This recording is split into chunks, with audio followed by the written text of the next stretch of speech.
Americans, in this pointed hour, I ask you to join with me in prayer. Almighty God, our sons, pride of our nation, this day have set upon the mighty endeavor, a struggle to preserve our republic, our religion, and our civilization, and to set free a suffering humanity.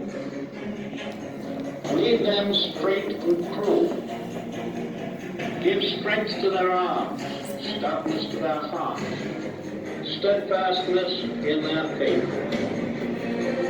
They will need thy blessings. Their road will be long and hard. For the enemy is strong. He may hurl back our forces, but we shall return again and again. The darkness will be rent by noise and flame. Men's souls will be shaken with the violences of war. Some will never return. Embrace these, Father, and receive them, thy heroic servants, into thy kingdom. Brooklyn, New York, 1944. Camp Polk, Louisiana, April 1944. Darling Buddy, I got your letter this morning. I was sitting on the stoop when the postman came. I can't seem to do much with my day till I see him coming down the block. My dearest darling Helen, I started this letter 3 days ago. I can't seem to put down on this piece of paper that we're shipping out. Yang Vietnam, May 1967. Dear Ma, happy Mother's Day from your son. I just arrived to Nam to the tune of chopper blades, fireworks, and glare of gunfire. Ain't no 4th of July celebration, but have no fear. Both feet on the ground, surrounded by fellow Marines. Bunch of guys here from the States, even from the good old Philly. I promise that I'll write as often as I can, but please don't expect too much from me. Ma, you know what's in the best too when it came to writing, so bear with me. Chow here is okay, Ma, but I'm sure miss your lasagna. Keep smiling, Ma. You'll always be my best girl. Vietnam, June 1968. Dear Betsy, I'm writing this letter to you to tell you some things, because in this flying business, you never know when your next flight will be your last. Please don't think I'm being morbid, but we all have to recognize what's happening here in Vietnam. I want to be a great comfort to you, but this distance separating us, it's making it very difficult for me to do so. All I can say is, you're in my thoughts every sortie I fly. Chicago, June 1968. Dear Jack, your words make me cry. I see you in my teacup in the morning and in the mirror as I get dressed and in every young man I see on the street. I pick up your picture from my dresser and hold you in my arms. But Jack, I'm so torn by the constant protests that are happening against this war. I know you're doing the right thing over there, but every night when I turn on the television news and see men burning draft cards and angry crowds shouting terrible things about our servicemen, I just don't know which way to turn. Help me to understand, Jack. No, baby, please, don't get yourself so upset. I know we're trying to do the right thing over here. All I need to know is that you're with me through this conflicted and unpopular war. I think I'm strong enough to look past these times of uncertainty, as well as to recognize my mortality.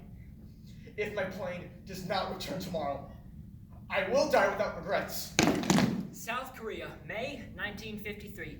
Dear Aggie, the heat is unbearable here in Korea, and Pork Chop Hill is no place to be spending a warm Sunday afternoon, especially if you don't want to get shot at. Atlanta, May 1953. Dear Johnny, Grandma Johnson is crazy about Johnny Jr. She thinks he's getting to look more and more like you all the time. Your mother insists he takes after me more.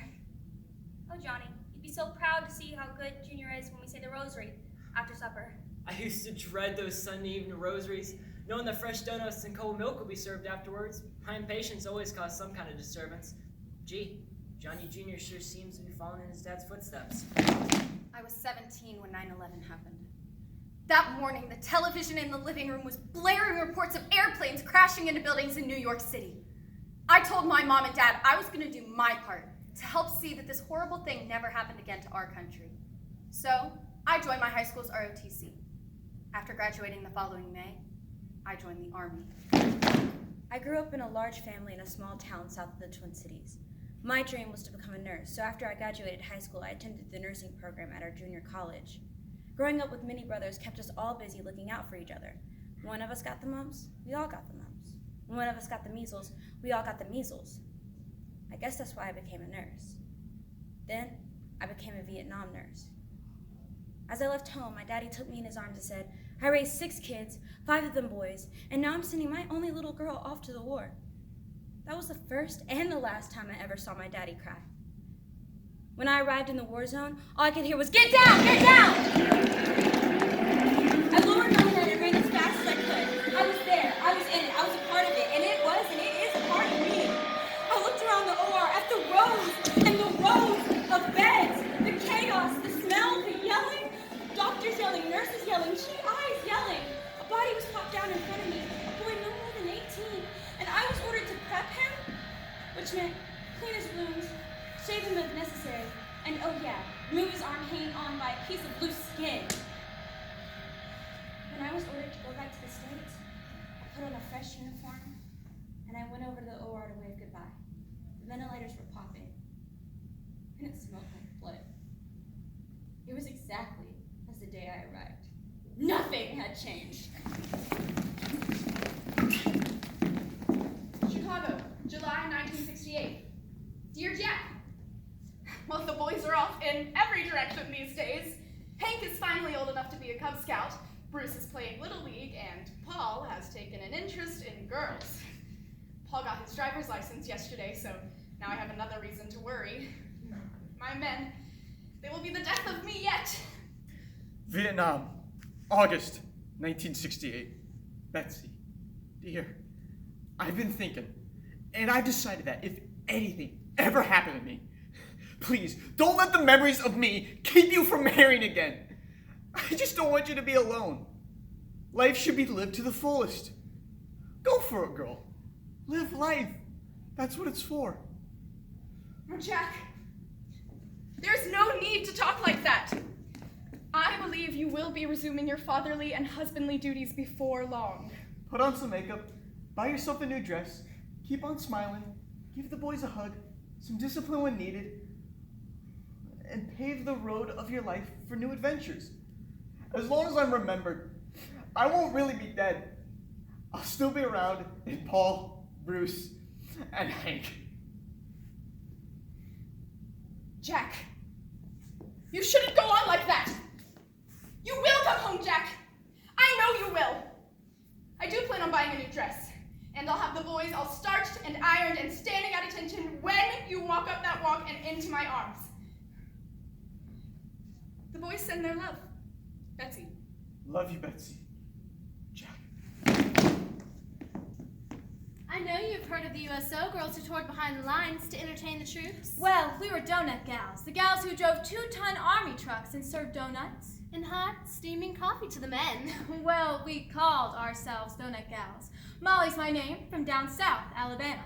And I'm Alice from Thorn IA. Alice, my donut companion, and me. Ended up somewhere in France to serve our boys hot coffee and donuts. So, me and Alice would load our old truck with sacks of flour, sugar, and coffee. And cans of cooking oil. And take the road by 5 every morning. What a bumpy ride! Did you know that a greater percentage of donut gals were killed in action in the European theater than gals from any other women's services? Put that in your record book, Uncle Sam. In 1945, Alice and I split up. And I was sent to Le Havre. And, well, lucky me, I was sent to England, where my donut days continued and my jitterbugging days began. There was this very large empty warehouse building where the boys assembled for their daily assignments. There was lots of music, and the boys loved to jitterbug. And since I knew these steps, move over, English gals. I went from just being a donut gal to a jitterbug gal. Give them some hot donuts and coffee, and jitter they would. And oh boy, could those boys jitterbug.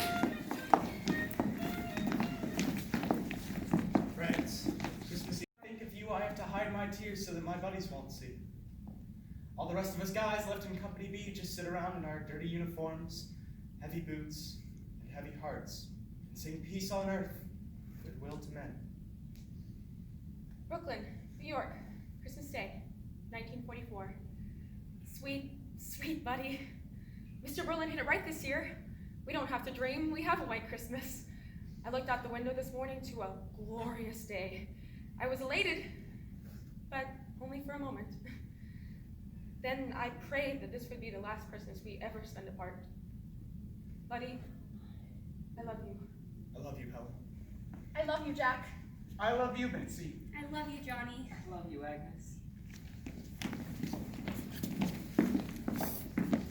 After my basic training, I was stationed in a tour in Afghanistan in a non-combat situation. Women weren't allowed in combat roles, and still ain't. While I was serving over there, my truck was hit. 3 soldiers were killed, and I was seriously wounded. When I woke up, I realized my legs was so badly damaged that both of them had to be amputated just below the knees. I survived, as you can see, and with my prosthesis, I can walk as normal as any of y'all here. The only downer is, I can't dance no more. No more dresses or skirts for me. Just pants. But that's cool. I can deal with that. Korea, April 1954. Dear Aggie, little Johnny, I cannot explain why I've not been writing more, but you see, here in this mess, there's not a man with a rifle that knows which way to point.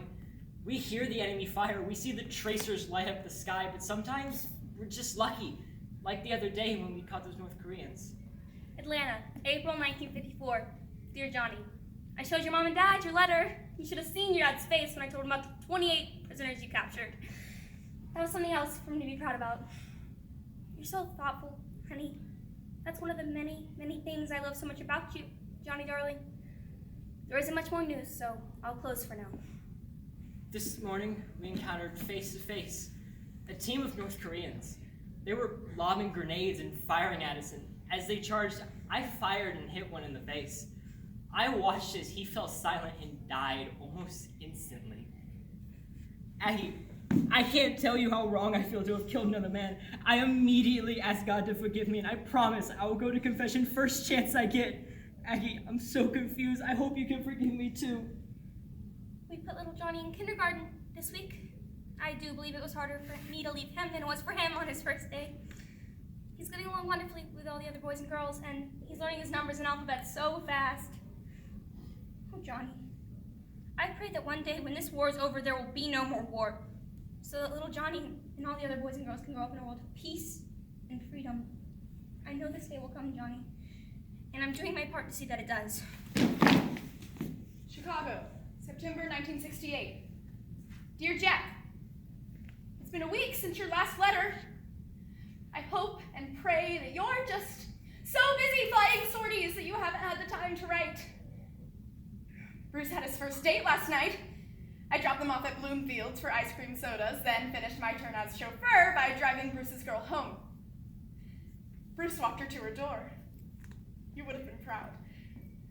I guess our boys are growing up. Time for bed. I'll write again soon. Betsy. Somewhere in France, January 1945. Christmas and New Year's were just 2 more days for us. The weather's rotten. I wish I had some better news, Sweet Pea, but I don't. Dear buddy, I got a job down at the Navy Yards. It's hard work, but I don't complain. Women all over the country are going to work and being mothers and keeping house and feeding their children, even with the rations of sugar and butter. Last week there was no butter to be had, so we got oleo margarine. It comes in a block, white as lard, with a little packet of yellow coloring that you mix in with the oleo until it looks like butter, but it still tastes like lard. Sugar, you are sugar enough for me. Keep your head high and never lose that smile that I fell in love with. Don't worry about the butter or me.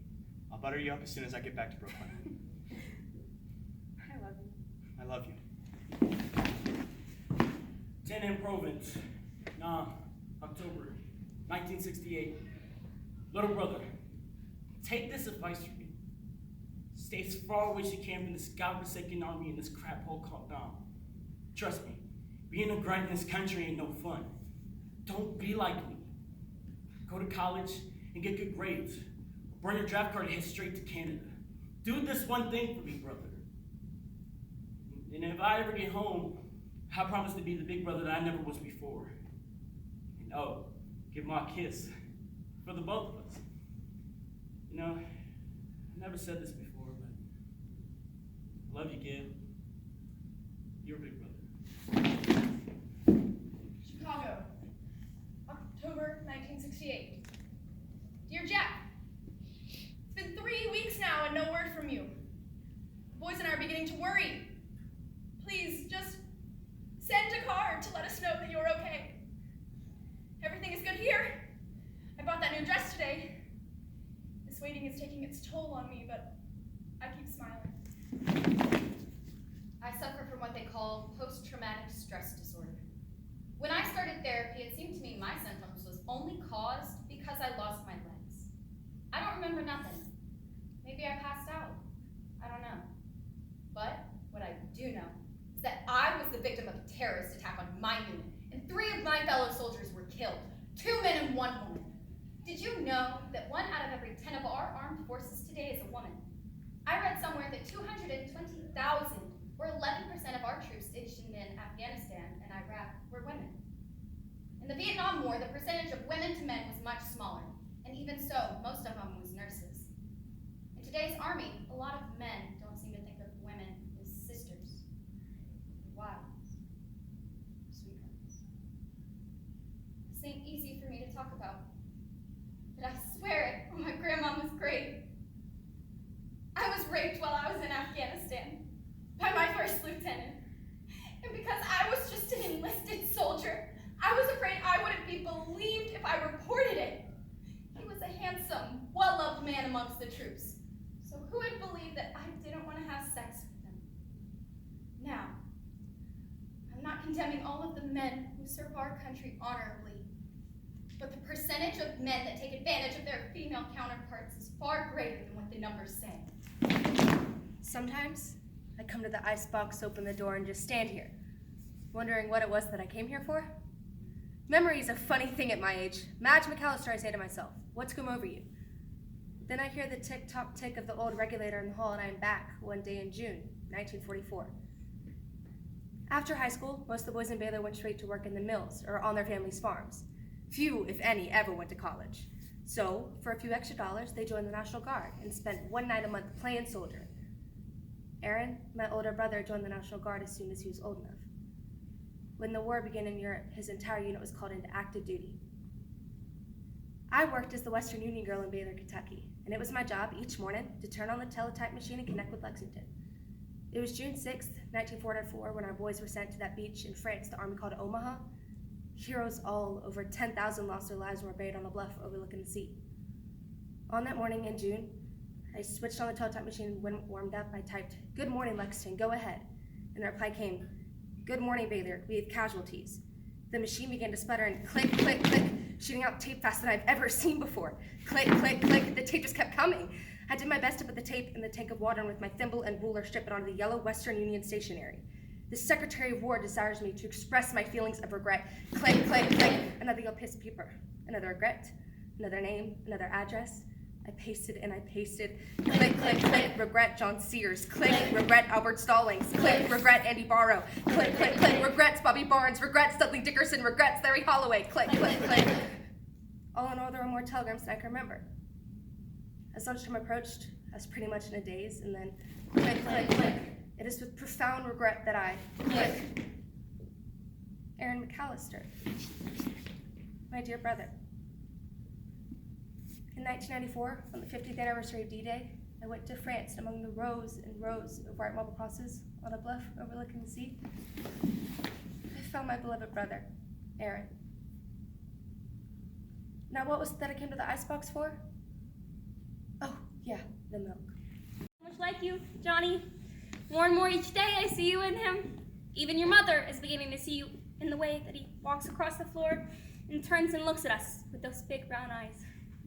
She sings him a song that she says she used to sing to you. Do you remember it, Johnny? It goes something like this. Oh, Johnny, heavens above.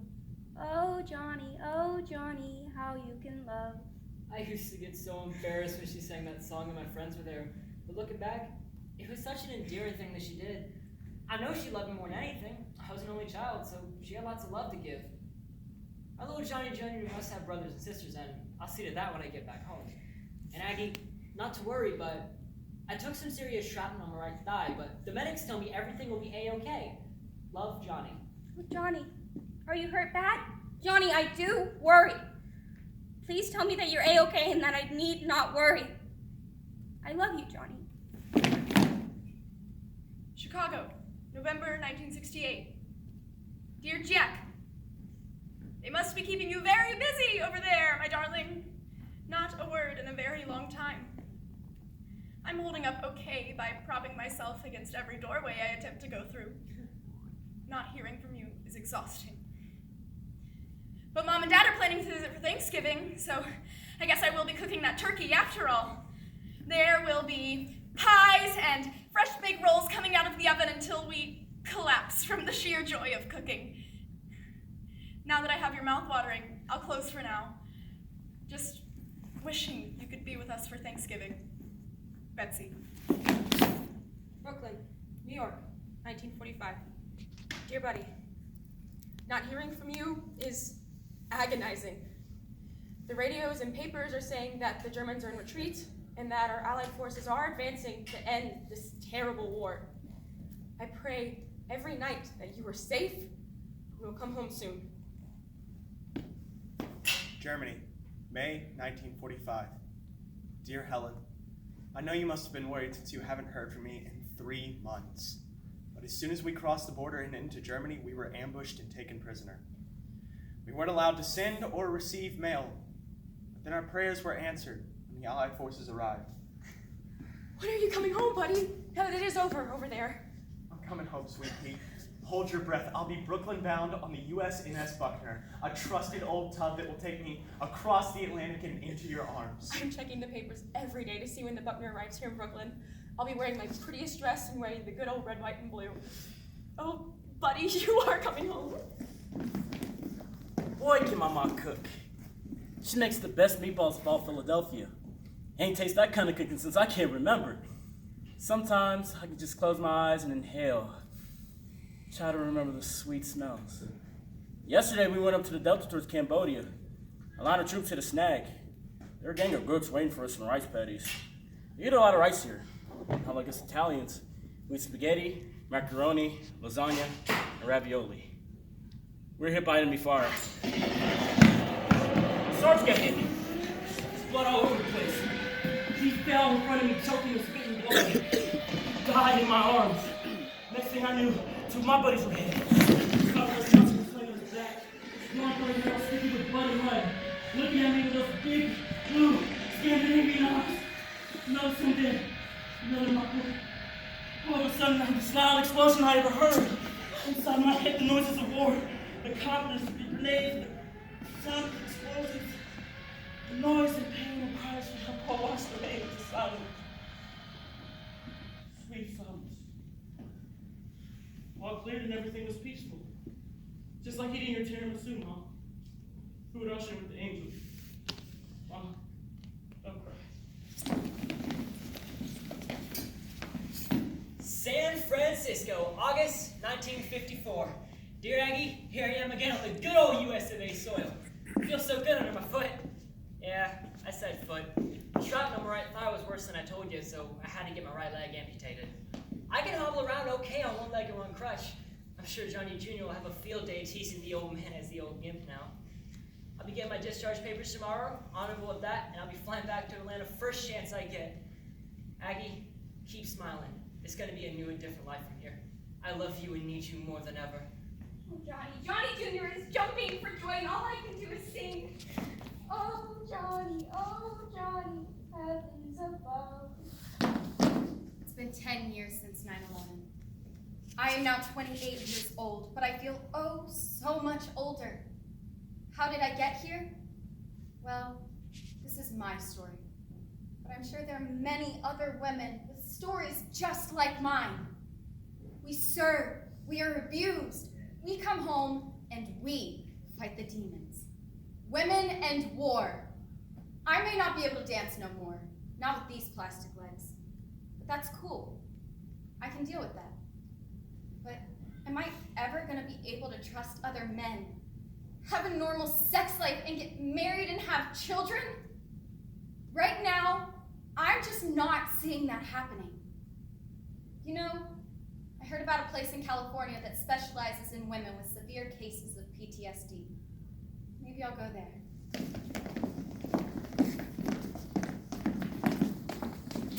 December 1968. Stop.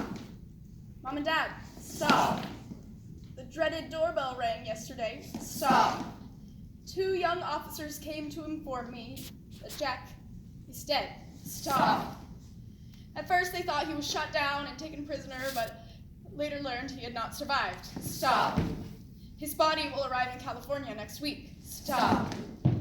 I'm holding up as well as one can expect. Stop. The boys are a great comfort to me. Stop. Please come. Stop. Betsy. Dear friends, my buddy is home, and you are invited to celebrate the nuptials of Buddy Brugoletta and Helen Sullivan at St. Dominic's Church on Flatbush Avenue on the 5th day of October, 1945.